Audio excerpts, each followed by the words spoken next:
Hey everyone and welcome to Storytime. My name is Jake and today we are going to be looking at the subreddit r/maliciouscompliance. So sit back, relax and enjoy some satisfying stories. I'll do them all on Sunday. I went to visit my parents this weekend, came over on Friday and will be leaving later today. As I'm at their house, all the chores sort of reverted to how it was before I left to go stay alone. I always used to wash the dishes, and my little sister would dry and pack them away, but this weekend she decided that I wouldn't do any chores whatsoever, as Netflix, YouTube and naps were more important to her.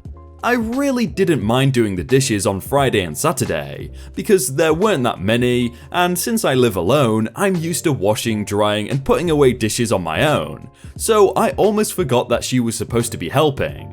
Until my mum pointed it out on Saturday night when she came to help me with them, since there were quite a lot. My mum called my sister over to help us, since she'd done nothing the entire weekend, even neglecting her other chores, and my sister boldly said, "I'll do them all on Sunday."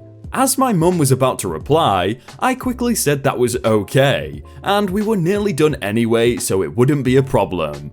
My sister skips off to her room, pleased that she'd successfully dodged the chore that she hates. Her reasoning was simple. Sundays had always been a day when there were rarely many dishes. We rarely had breakfast before church, and we'd eat out or have takeaway for lunch, so there was maybe a few plates and glasses at most that needed to be washed on Sundays. No pots or pans, which she hated doing. This Sunday was very different. We had my older sister coming for lunch with her whole family, 5 people, and we had my mum's old friend come visit too. So we had 10 people over for lunch. Sunday morning comes around, and my mum and I were up early to start cooking.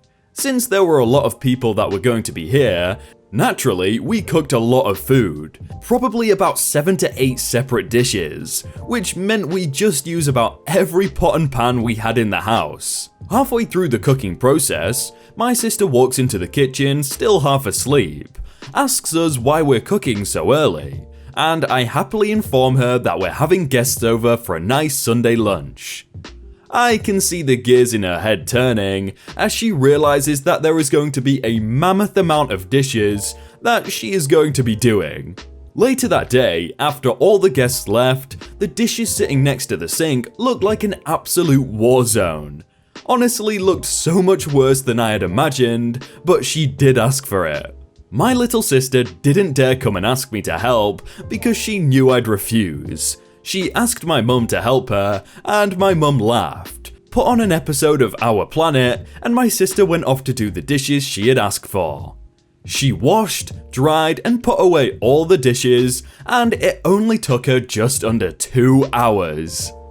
We used to do this all the time, and that is why you get a dishwasher, because it just stops all the arguing. You really want my bird? Okay. This happened years ago when I first moved to a new city. I have several parrots, one of which dreams of being an assassin. He's an African grey. He tries to practice his skills on my other parrots, but unfortunately for him, he's the smallest of the bunch, and we're all onto him. One day, I came home from work to find the little jerk had upped his breaking out skills and had escaped his cage. He, of course, moseyed over to try and end my 40-year-old wild-caught Amazon. Needless to say, it did not go well for him. I walk in to find my Amazon's cage splattered with blood, my grey standing atop it, one of his toes close enough to being removed that it made my stomach do fun things. We went immediately to the closest avian vet, who I didn't know. I hadn't been in the town long enough to vet shop, I just knew where one was in case of a sudden bout of grey jerk. He has a history. The vet got us in fairly quickly, but it didn't go well from the start. A very young vet tech came in and took all of our info, and proceeded to tell me I shouldn't let my birds play together, despite the repeated assurances that it was a freak accident and my grey was not normally allowed to fraternize. During all of this, she's attempting to examine him without the proper restraints. I know some parrots do fine at the vet. One of mine even likes the vet. My grey is not one. He must have the birdie straitjacket for everyone's sake. He of course takes advantage of the lack of towel and jacket and comes flying back to me. An unknown woman then came in, took my now pitifully screaming parrot from me, he's an awful drama bird, glued his toe fully on, gave a couple orders to the tech and walked out. To this day, I'm fairly certain that was the vet, but honestly, it could have just as easily been someone from the copy shop next door, for all she spoke to me. She did, however, appropriately towel the jerk while gluing. I'm understandably ticked now because I have an odd preference for vets telling me treatment plans, and discussing possible things to watch out for during healing, of which there were several for his type of injury. The tech then proceeds to tell me they've put him on oral antibiotics, and insists that she show me how to administer them. Now, for people who haven't had birds for long, or are uncertain on the best way to approach it, this is a great thing. Parrots are very easy to aspirate, and trying to get a syringe into a beak is not easy. I am not one of those people. I assured her that not only did I know how to give him his meds, he would take them from me without a fuss because he was trained to do so. But only from me, see above mentions of his jerk personality. The tech continues to insist. I very politely inform her that if she attempts to give him his meds right now, when he's horribly upset and in pain, that he will bite her. I've had him since he was a few weeks old, I know him, and I know how badly he hates new people when he doesn't feel good. She tells me she can't let us leave until she shows me how. For those of you who have parrots, you know how bad an idea it is to try and handle an upset bird that doesn't know you, particularly if you've no idea how to restrain them. I finally decide to let nature take its course. I hand over my parrot with one last warning. Less than a minute later, I take him back and use my shirt to clean the blood off of his peak. The tech is trying very hard to look like everything is fine as she hands me his meds and tries to keep the pressure on the brand new beak-shaped hole in her hand. Funny, she never did manage to instruct me on the best way to dose my parrot. Yeah, well, I think that vet is gonna learn from her mistakes now, isn't she? The coffee is not a lie. Some years ago, I worked in a small office, about 10 to 12 employees, some part-time, where we had a standard filter drip 12-cup coffee pot for everyone. We all drank coffee, some of us more than others, but there was one woman who was a coffee fiend. Checking the pot was the first thing she did each day, and if you took the last cup, you better be sure to make a new pot.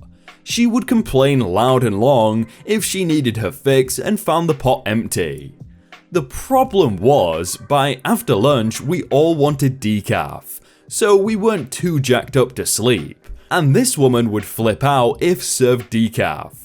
But she would never ask, is the coffee regular, or does it have caffeine, or is that pot decaf? She'd say, is it real?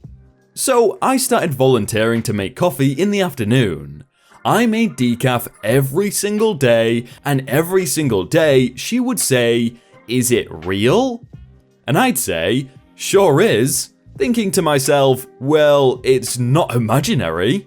She not only drank decaf all afternoon, every afternoon for 3 years, until I left the office, she told me how I made a great pot of coffee.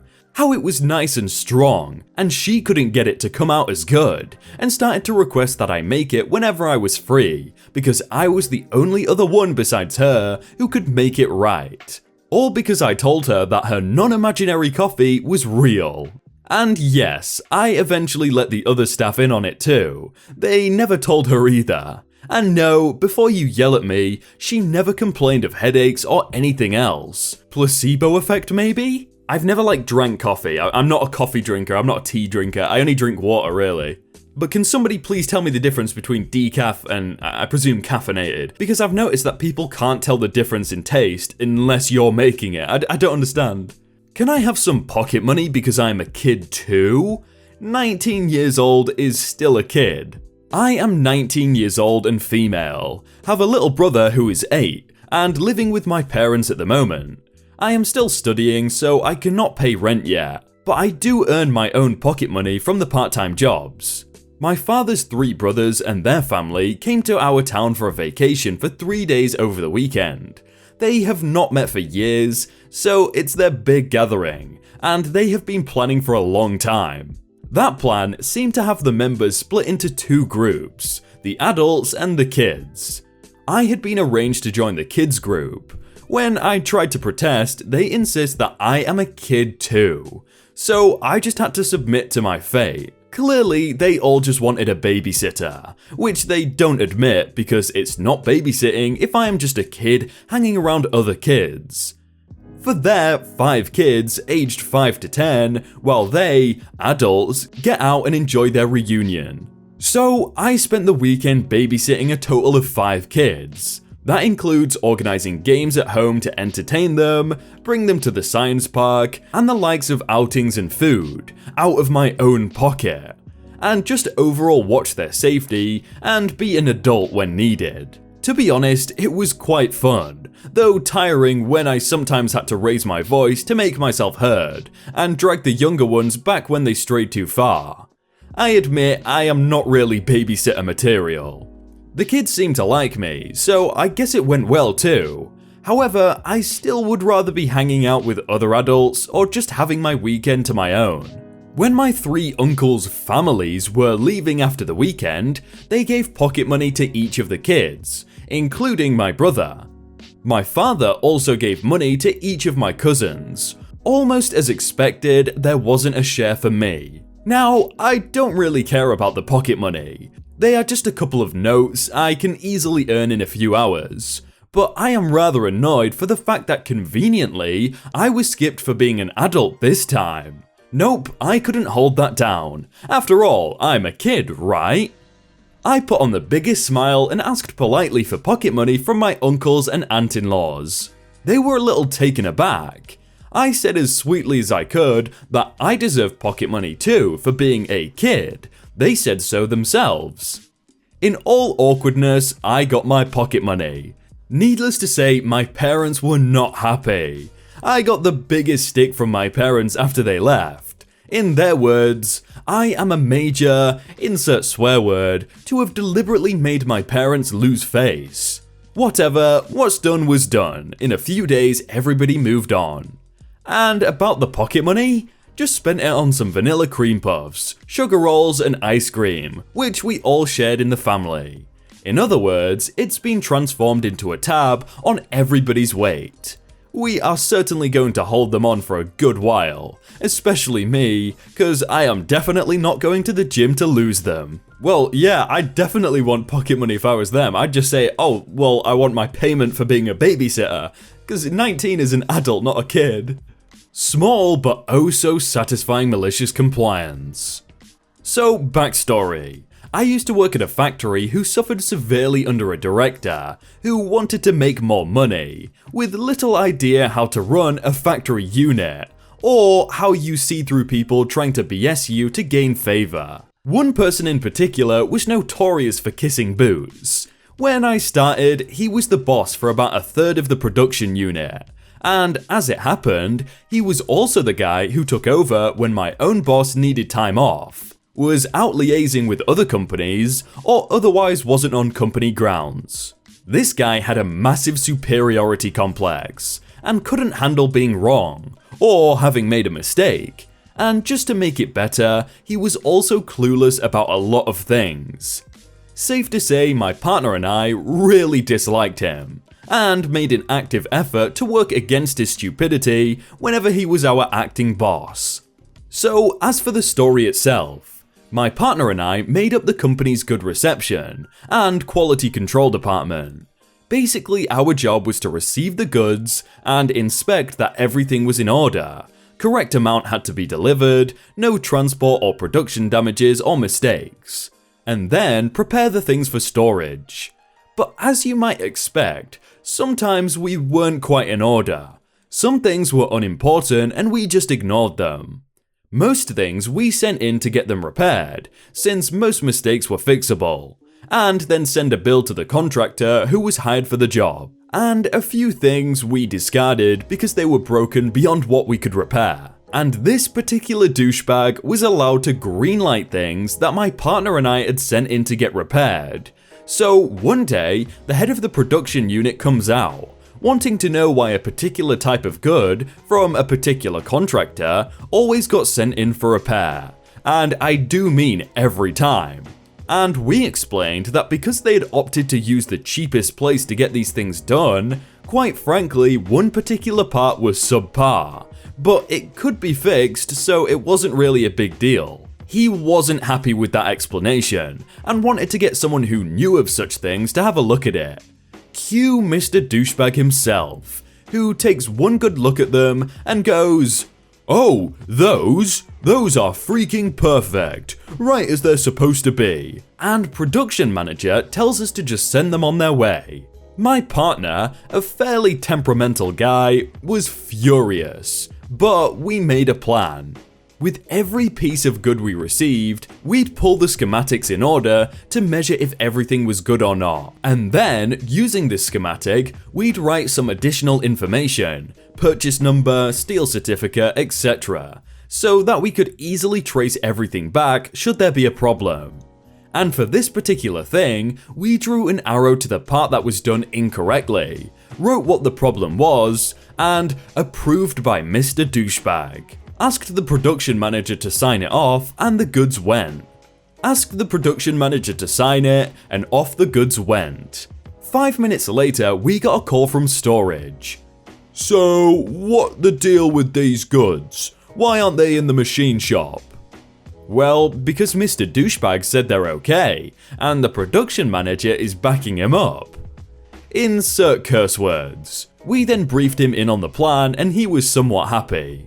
So, about 2 weeks later, our trap sprung. Our assembly unit, whom I'd already spoken to, needed these particular parts, and they received the ones that weren't made correctly. So, they of course contacted their boss, who, according to plan, didn't contact my boss, since he was away, but the director himself, about how the quality control had really messed up.